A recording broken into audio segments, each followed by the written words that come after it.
Hello there guys, this is HYPERION, and today we're going to visit a new topic. Today's topic is what if Goku and Turles were brothers?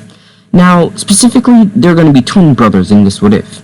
So, just before we get into the video, I just want to tell you guys this part is mainly exposition, as I've been saying this mainly in like the last part of my videos. So yeah, if you guys want to see more action, just wait until part 2 comes out, because that's where most of the actions are going to like start up, and just that's all I wanted to tell you guys. So without further ado, let's get straight into the intro.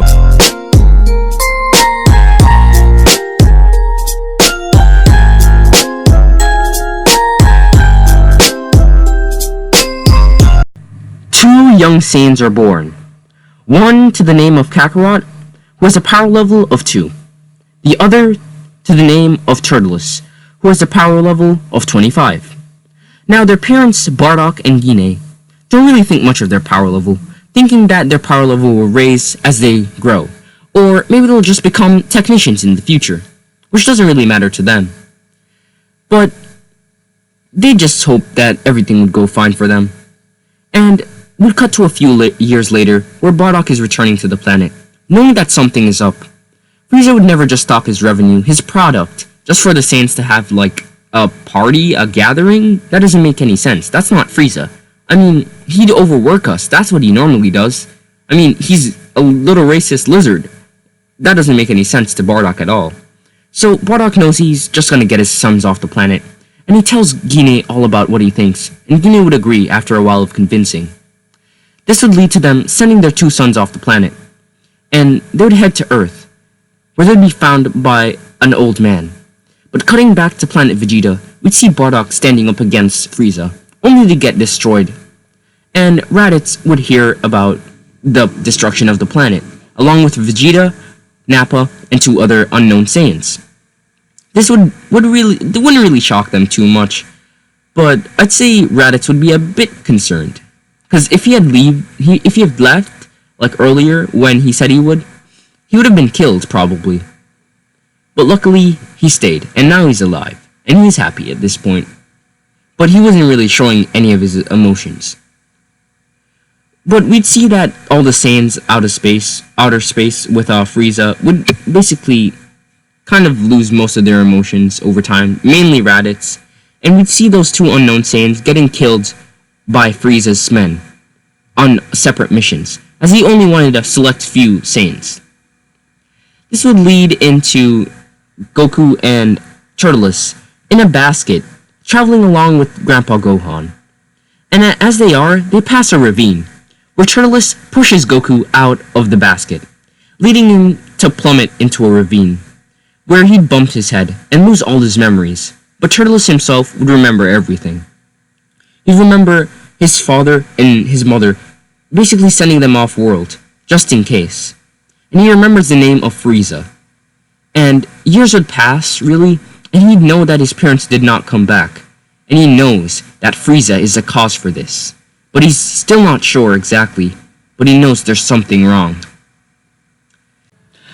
Getting into more of their training, we'd see Turles and Goku pushing themselves much harder, as Turles would teach Grandpa Gohan about the Saiyan anatomy and many things about the Saiyans, and would teach him that we as Saiyans have much more potential, much more power. We can do much more training than you humans can. And Grandpa Gohan would be pretty surprised, and he would actually train them much harder than he's ever trained himself, and he would push them to new limits, new heights, and would hold them to high regards. He trained them as his best students, but also as his grandsons, taking care into them, teaching them kindness and new techniques. And in time, they'd probably both know the Kamehameha wave, as Turles at the beginning of the series of Dragon Ball would have a power level of 50, and Goku himself would have a power level of 40. But continuing on with the death of Grandpa Gohan, that wouldn't happen in this timeline, as he would know that if the Saiyans look up in the full moon, that they would transform into Ozarus, and one night Goku would, and this would lead into Turles and Goku transforming, and Grandpa Gohan would get far out of there, knowing that his sons, or well, his grandsons, will be pretty much fine. And he leaves them to battle. And After a while, after day comes back up, he'd go and collect them in the forest, where he'd nurse them back to health. And he'd actually not take off their tails, but he'd actually teach them some meditation so they could actually learn to try and control their hidden power. And it would go far down into the series, where Goku would be catching a fish, and he'd return home, only for Bulma to hit him over with a car. Goku, angry, would punch the car, or at least try to, but before that, Grandpa Gohan would stop him with one finger, and would tell him, "You need to calm down, boy. It's just a human." "Another human, Grandpa? But I thought we were alone out here." Grandpa Gohan would tell Goku more about what's going on and what a car is, and Goku would be pretty surprised and would apologize to the car. But Grandpa Gohan would shake his head. "No, Goku, the person's inside the car." Goku would feel pretty weird that he just talked to an inanimate object, but he'd understand after a while. And this would lead to Turles coming out, and you'd see Bulma, and he'd get a little flirty with her. Grandpa Gohan would ask Bulma why she's here, and Bulma would tell him about the Dragon Balls that she's looking for. And Grandpa Gohan would have an idea in his head. If he were to send Goku and Turles out, he'd be able to make them learn more about the world. And he decides to send them with her, and they would help her out.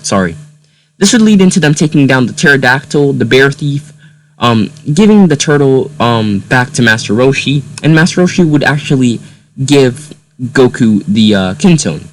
He would also try to give Turles the Kintone, but it wouldn't go so well, as Turles would actually drop out of the cloud, and he would actually have to give him the flying fire turtle instead.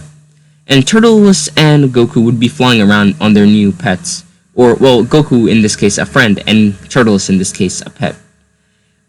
And it would be pretty interesting to see Turles flying around on a fire like turtle. It would be pretty cool. But it would lead on to more in their adventures, and we'd see them just basically passing through everyone. Basically, Goku one-shots Yamcha. They basically take down the Carrot Gang with no problem at all. They managed to actually deal a bit of damage to the Ox King, but not a lot, because the Ox King is still basically on their grandpa's level.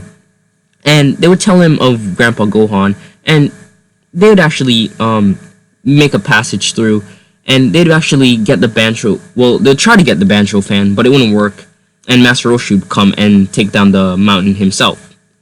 And though they'd be pretty happy that the fire's gone, Master Roshi kind of destroyed their home, so they basically kind of have to live in the village more now.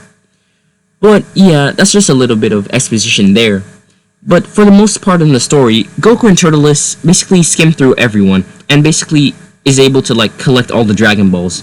And in this time, Goku would actually want to make a wish, and so would Turles. And Bulma would actually just give them the wish, because she just found Yamcha, and Yamcha and her are actually fine at this point. And Turles asks what really happened to their home planet and their families. And Turles and Goku learn everything, and they're shocked. With rage in their eyes, they know that Frieza destroyed their planet, killed their parents, and they're filled with revenge. We see them looking up into the moon, and before they actually begin to transform, we see a weird yellow aura around them before they start transforming into great apes, and they start to battle it out, actually duking it out and basically hurting each other. And in this time, Goku and Turles are so powerful that Yamcha and Puar Oolong can't even cut off their tails and have to literally run out of there, leaving them until morning, and they would just duke it out, and they would actually both get Zenkais. So after their Zenkais, Goku has a power level of 43, and Turles has a power level of 53. They'd continue on after that, and they would actually go back to their grandpa, who'd tell them of Master Roshi, where they'd actually go, and Grandpa Gohan would follow them as well. And they'd begin training together, and they'd also meet Krillin. But Grandpa Gohan would realize that these boys are now filled with more fire than ever, filled with something he can't really sense, but he knows it's something of anger, and tries to calm the boys down by giving them more meditation, but noticing that they'd be much more frustrated while doing meditation. And Grandpa Gohan knows there's something wrong, and he would ask them, and they would tell him of what happened. And he'd tell them to not think about the past, to think about the future, to think about maybe one day you'll be powerful enough to get a sense of who you really want to be, and that revenge is not always the answer. And then this would be the splitting point, because Turles is really bent on revenge, and Goku really listens more to his grandpa. By no means does Turles hate Grandpa Gohan, but he does not agree with what Grandpa Gohan says. And he's still hell-bent on revenge, which will actually affect his character much more in the future. This would lead to Grandpa Gohan, Master Roshi, teaching the boys more and more about their powers and more about Ki. And this would play a much higher role in the upcoming arc. And we'd see them after an 8-month time skip, Goku at a power level of 58, and Turles at a power level of 68. And this would play much more into the next arc, as I said, and this would be the beginning of the Tenkaichi Budokai, where Master Roshi and one out of the two challengers will face off. And that's where I'm going to leave it off for this, guys, alright? So, I'm sorry if I was stuttering a bit in this what if. I'm sorry about that. I'm kind of like thinking about a lot. But yeah, guys, I'm just going to say this is SSJ Hyperion signing out. I hope you guys like this video, and make sure you like, subscribe, give a comment for me, hit the bell also so you don't miss any of my content, and just be a good subscriber overall. So this is going to be SSJ Hyperion signing out, and have a wonderful day, guys.